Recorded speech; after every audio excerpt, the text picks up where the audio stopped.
was a child. Maybe I was 5 or 6 years old. And I remember every afternoon watching my mom get dressed and get ready for the arrival of my dad. And I remember her going into her boudoir and taking her time to put her makeup on, put her blush on, her rouge, put her lipstick on, put her pretty little dress on, her perfume. She would wear a Nina Ricci, beautiful perfume. And I remember her transforming into this happy, cheerful woman that was ready to greet her husband. And I just thought it was so beautiful to watch her transform into this glamorous, happy woman.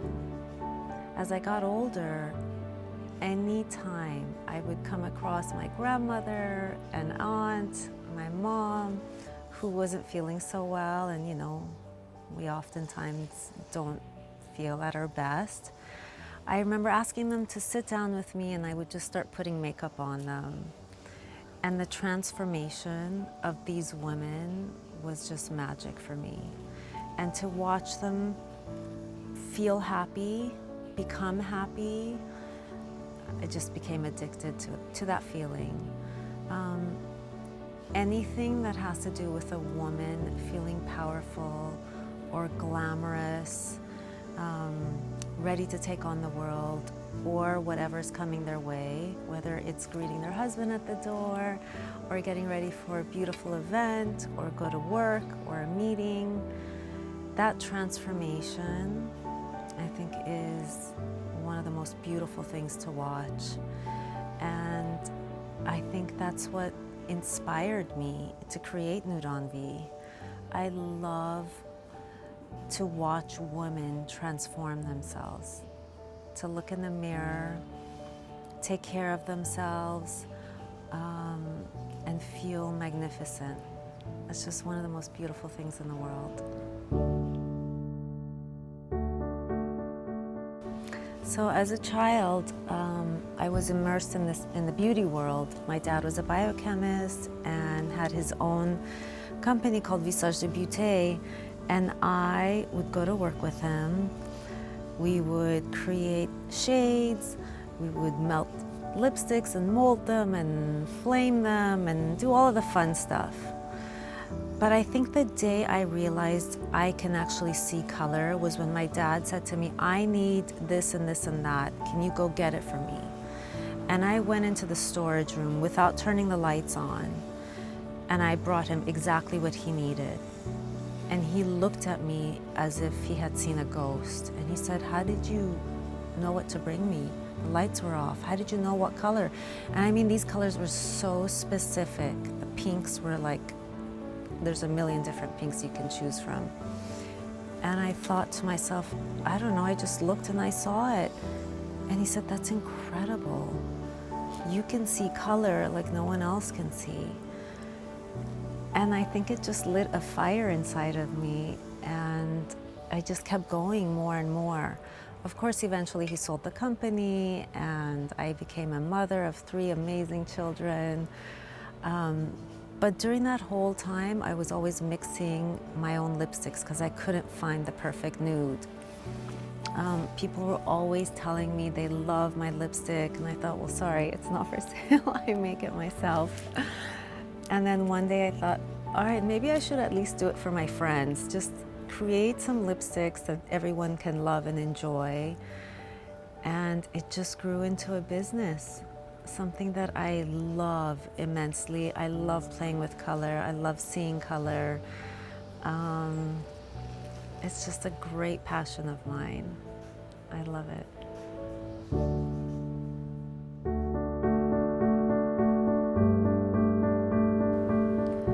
Yeah, of course, we all have no's in creating a business or starting something new. Many people talk about how many no's they had to hear before they get to the yes. I think the biggest no I heard was from my dad. And it was right before I even started the company.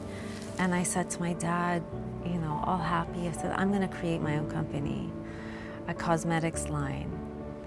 And it was at the dinner table. I think the whole family was sitting there. And my dad looked me straight in the eyes and said, you don't know what you're doing. There is no way you can do this. And I thought to myself, oof, that's pretty strong.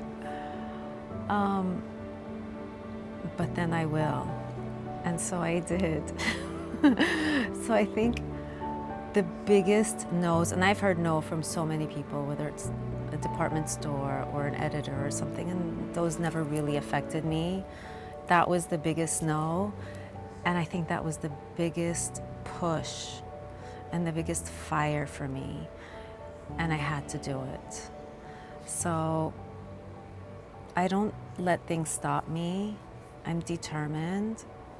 And no matter how tough anything gets, I just keep pushing and I'll figure out a way, even if I don't sleep.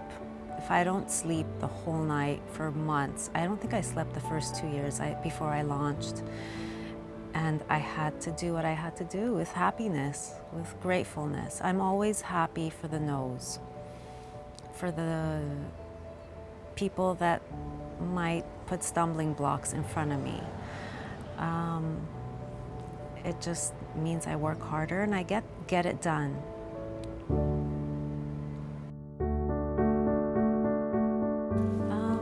I often tend to gravitate to shades of happiness.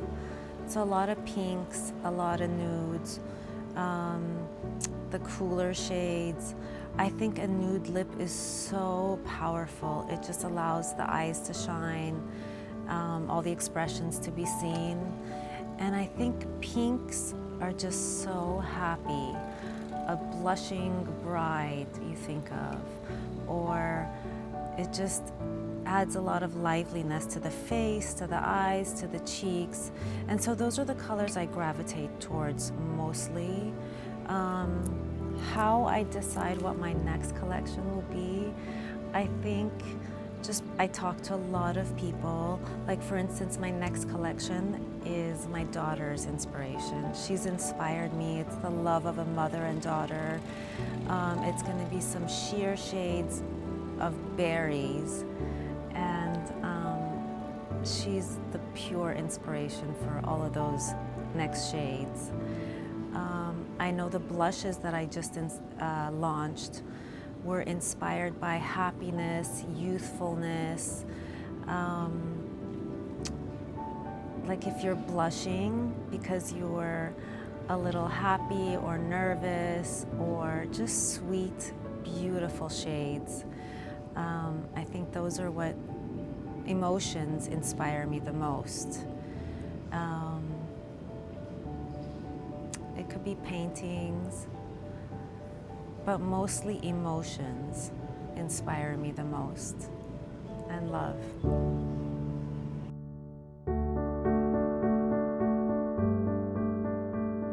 I have to say, some of my greatest teachers are my children. And my daughter happens to be an amazing person. She's now 21 and she's studying art, so she also sees color, which I love to watch. And one of my favorite poems in the world is "While You Thought I Wasn't Watching," which relates to children. But in reality, it has a lot to do for me personally with my children in reverse as well. Now that they're older, I actually watch them and I do learn a lot from them. So my daughter Madeline's gonna be studying, she is studying art and psychology, and she's going to become an art therapist. And she's going to help children put down their emotions on paper with paint and color.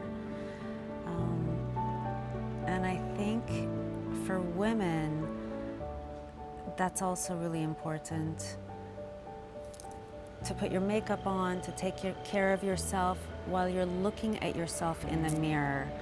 is very therapeutic, very healing. How often during the day do we get to look at ourselves in the mirror and admire ourselves? Maybe 5 minutes in the morning. And I think it's so important and so necessary for us.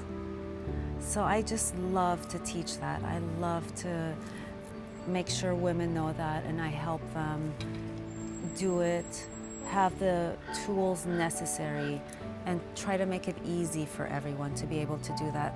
I always say we don't have a makeup artist hiding in the cabinets in the bathroom in the morning when we're getting ready. So what I create has to be easy for women to use. And just a little brush on the eyes, a little on the lips, a little on the cheeks, and voila, you're transformed in happiness, and you're glowing, and you feel powerful. And that's amazing. And that's therapy for me.